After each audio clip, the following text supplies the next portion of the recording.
So for this homework assignment, you are asked to do exercises 3.2b, page 57, problems 1, 2, 3, 5, and 6. Here you are asked to identify the component propositions and the connective. You are also asked to do exercises 8.1, page 224, problems 1 through 10. Here you are asked to identify the symbolic form and determine whether the argument is valid or invalid. Beginning with exercises 3.2b, problem 1, you were given the following sentence. His mind was racing, but his body was in the lead. And the component propositions are his mind was racing, and another component proposition is his body was in the lead, and the connective is the word but. Number 2, I'm okay and you are a cockroach. A very strange sentence. The component propositions here are I'm okay and you are a cockroach, and the connective is and. Number 3, either the clinic will be open over the holidays or a doctor will be on call. Here the component propositions are the clinic will be open over the holidays. The second component proposition is a doctor will be on call. And the connective is either or. Now truthfully, you could just have put or and you could think of either as a dispensable term. Later on, we're going to look at modern propositional logic. This will come, I think, next week. And we'll just use the word or, and either is just, like I said, a dispensable term. If you put either and or, that's okay. If you put just or, that would be fine. Note though, either does not constitute part of the first component proposition. The component proposition is the clinic will be open over the holidays. Number 5, if Dick and Mindy get married in Anchorage, none of their friends will come to the wedding. And here the component propositions are Dick and Mindy get married in Anchorage. The second component proposition is none of their friends come to the wedding. And then the connective is if then. Now it only gives you the word if, but it is implied, which is why I have the word then in parentheses here. If you didn't put the word then, it's okay. If you put just if, that's perfectly acceptable in this case. But if we're kind of crossing all the T's and dotting all the I's here, the connective is if then. Finally, number 6, while the bride lowered her veil, the bridesmaids fluffed her train. And here the two component propositions are the bride lowered her veil. The second one is the bridesmaids fluffed her train. And the connective is the word while. So I don't think these were terribly complicated, and I hope you got all of them correct. The reason I had you do this exercise is just to get in the habit of identifying component propositions and connectives. This will actually, we're going to build on this skill a little as we go on through the rest of the semester. Now, exercises 8.1, you were asked to put this argument into symbolic form and then to determine whether or not the argument was valid or invalid. Now, I thought most of these were pretty straightforward. There were a couple that were actually really tricky. So if you don't get all of these, that's okay. Really, what I want you to be getting from this exercise and the previous one is just the habit of identifying the symbolic form, being able to identify the component propositions, identify the connectives. So here the first example was either I'm hearing things or someone is out in the hall singing Jingle Bells. Man, this is some weird stuff. I know I'm not hearing things, so there's someone out in the hall singing.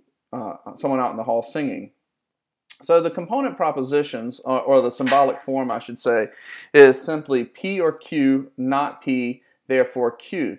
Notice here that P, what that stands for is I'm hearing things, and Q stands for someone is out in the hall. Then this sentence right here, I know I'm not hearing things, since P stood for I'm hearing things, and this is saying I'm not hearing things, we're going to say not P, and then down here, there's someone out in the hall singing. That's just an abbreviated of someone out in the hall singing Jingle Bells. So this is the symbolic form of this argument, and this is a valid argument. So anytime you deny one of the disjuncts, and then after denying one of the disjuncts, you affirm the other. So you can deny one disjunct and then affirm the other. That's perfectly okay. What you can't ever do is affirm one of them and then use that as a means of reasoning to deny one of them. Okay, either the circuit is broken or the light bulb is dead, but I know the light bulb isn't dead, so the circuit must be broken. Well, this is very similar to the last one, only in the first one, it was P or Q, not P. In this one, it's P or Q, not Q. It's P or Q, not Q, therefore P, and this also is a valid argument. Notice here again, the component proposition in the first sentence, the circuit is broken, that is P. Like I said before, if this isn't clear, we're just using P or Q. We could have used any letter we wanted. We don't even have to use letters. I could have used numbers. I could have, instead of using the P, I could have said, well, I'm going to let a triangle represent the circuit is broken, and I'm going to let a circle represent the light bulb is dead. Those don't matter. They're just placeholders for these propositions.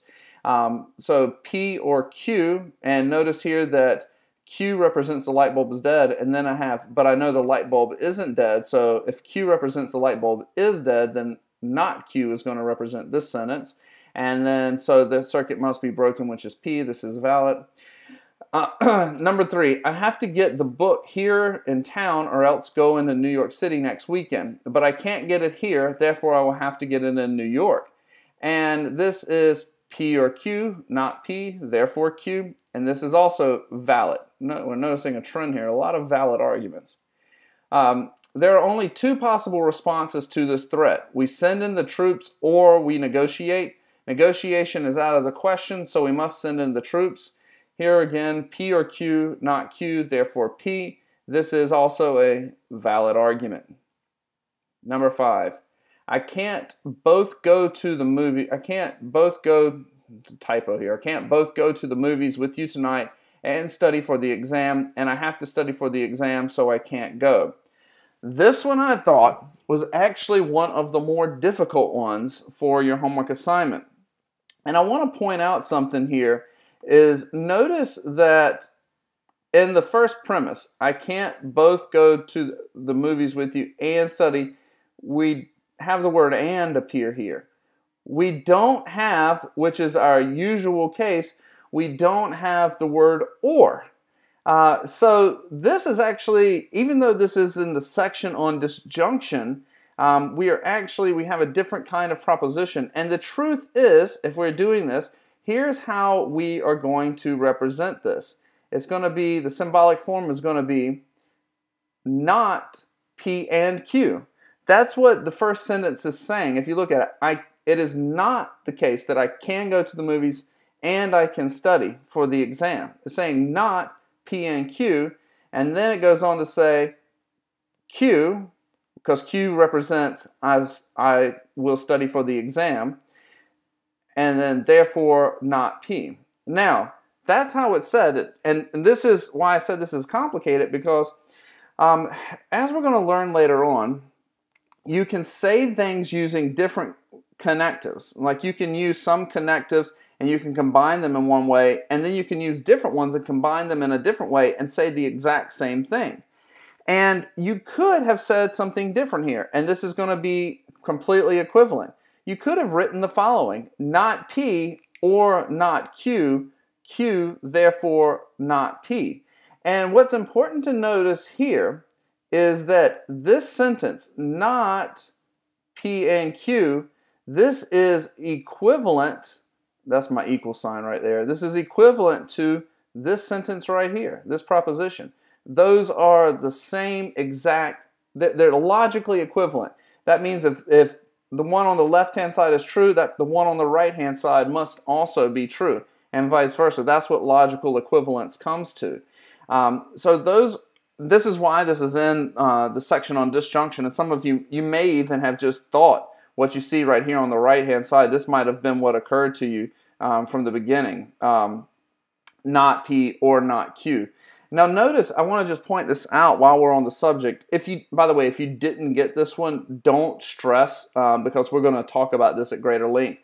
But I want to point out something here is that the word not, the way it functions over here on the left-hand side, that's actually denying this entire disjunction. I'm sorry, not disjunction, but conjunction. It's denying the truth of P and Q, saying P and Q is false. Whereas over here on the right-hand side, this is saying P is false or Q is false. Right? It's different from saying P and Q, that whole statement is false, versus saying this disjunct is false, P is false, or Q is false. So the way the word not is functioning here, not what I just said might have been a little confusing, sorry. These statements are logically equivalent, but the reason they're logically equivalent has to do in part with the way the word not is functioning. And what I just said might have confused some of you, but over here the word not is actually ranging over this entire statement, right? Whereas over here, not only ranges over just P, and on this side it ranges over just Q. And for that reason, in addition with what the words or and mean in logic, these statements come out to be logically equivalent even though they're being said differently. Anyways, if you got one of these two, you're in good shape. If you didn't get one of these two, it's not a big deal at the moment. This was actually, I don't even know why they put this one in this section. This was kind of a tricky one. Anyway, end of the day, this is a valid argument. Because what you're doing down here, so let's say you got the one on the left-hand side. Let's say this is the one that you did. Notice that you are denying the disjunct. Because right here, the disjunct is not Q, and you're saying Q. So what is Q? I mean, Q is basically is saying that not Q is false. In other words, 2 right here is equivalent to saying not Q. So you're saying this disjunct right here is false. I know this is a little tricky because some of this is involving some stuff that the book hasn't covered and we haven't talked about yet. But remember, anytime you have a disjunctive syllogism, if you deny one of the two disjuncts, then you are okay, then you'll have a valid argument. And so if you say, here's my disjunction, not P or not Q, and then I'm saying not Q, then it's perfectly okay to infer not P. It gets a little bit confusing, I know, with all the nots here. It reminds me of the episode of The Simpsons when Bart was shown like a flyer and it said, "Don't do what Johnny Don't does." You know, it's like, what? It's a little confusing, but if you didn't get it, honestly, this is, I feel like, one of the more difficult ones from the homework assignment. So if you didn't get this one, don't stress. If you did, that's an extra star on your crown in heaven, so good for you. All right. We need Brody or Emily to play for the red team. Brody can't play. Man, typo machine tonight. So Emily will. So we have again P or Q, where P represents Brody will play. Q represents Emily will play for the red. Let me back up. P represents Brody will play for the red team, or Q represents Emily will play for the red team. Not Brody will play, therefore Emily will play. And this argument is valid. I think this next one is the one that's politically incorrect, yeah. So you can tell this book was written a few years ago because, I don't know, this might sound a little politically incorrect to some people nowadays. But either marriage is sacrosanct or gays can get married. So it's either sacrosanct or gays can get married. Gays can get married, so marriage isn't sacrosanct. And so we have P or Q, Q, not P, and this is an invalid argument. And this is guilty of the fallacy of affirming. Remember, it's affirming because you're saying this is true right here. You're saying this disjunct is true. And since you're affirming that disjunct, that is a fallacy. And the reason being goes back to what we talked about in the previous lecture about how the word or is ambiguous in natural language. There's an exclusive sense and an inclusive sense. And since you can't always trust affirming one of the disjuncts, you can't always trust that that argument form is not valid. You can always trust denying one of the disjuncts, but you can't trust affirming. Okay. Jackson must be a liberal because he certainly isn't a conservative. Now, this was an interesting one because you had an implied premise. And the way I took the implied premise to be is Jackson is either a liberal or he's a conservative. So P represents Jackson is a liberal. Q represents Jackson is a conservative. Not Q, he's not a conservative. Therefore, he's a liberal. And this is a valid argument. Number 9.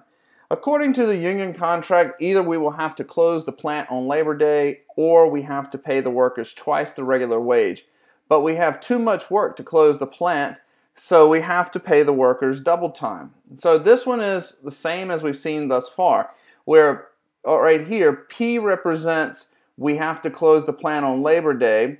Q represents we have to pay the workers twice as much. Now, it never says outright not Q, but I think that is clearly implied by this sentence right here. We have too much to close the plant. So basically it's saying we can't close the plant, or in other words, not P, therefore Q. And so this argument is also valid. Number 10. Either Paul will win his case or he won't be promoted to partner. He wasn't promoted to partner, so he must have lost the case. And the way we symbolize this argument is as follows. P or not Q, therefore not P. And this argument is invalid. Now, this one's a little tricky, and I want to talk about it for a second, but let's look up here at the component propositions. We have one right here, Paul will win his case, or he won't be promoted, notice the won't, to partner. And if we were to let P represent Paul will win his case, and we look down here and we have it written in the first part of our disjunction, and then we notice the conclusion right here, so he must have lost. Well, that's the opposite of P, so we know the conclusion is going to be not P, so we could already mark that in if we wanted. But then we look right here at the second part of the disjunction. We have P represent Paul will win his case. He won't be promoted to partner. Now, notice that negative. I pointed that out a second ago. We're saying not Q. We're saying he won't be promoted to partner. So Q is going to represent he will be promoted to partner. So the first proposition here in our disjunctive syllogism is P or not Q.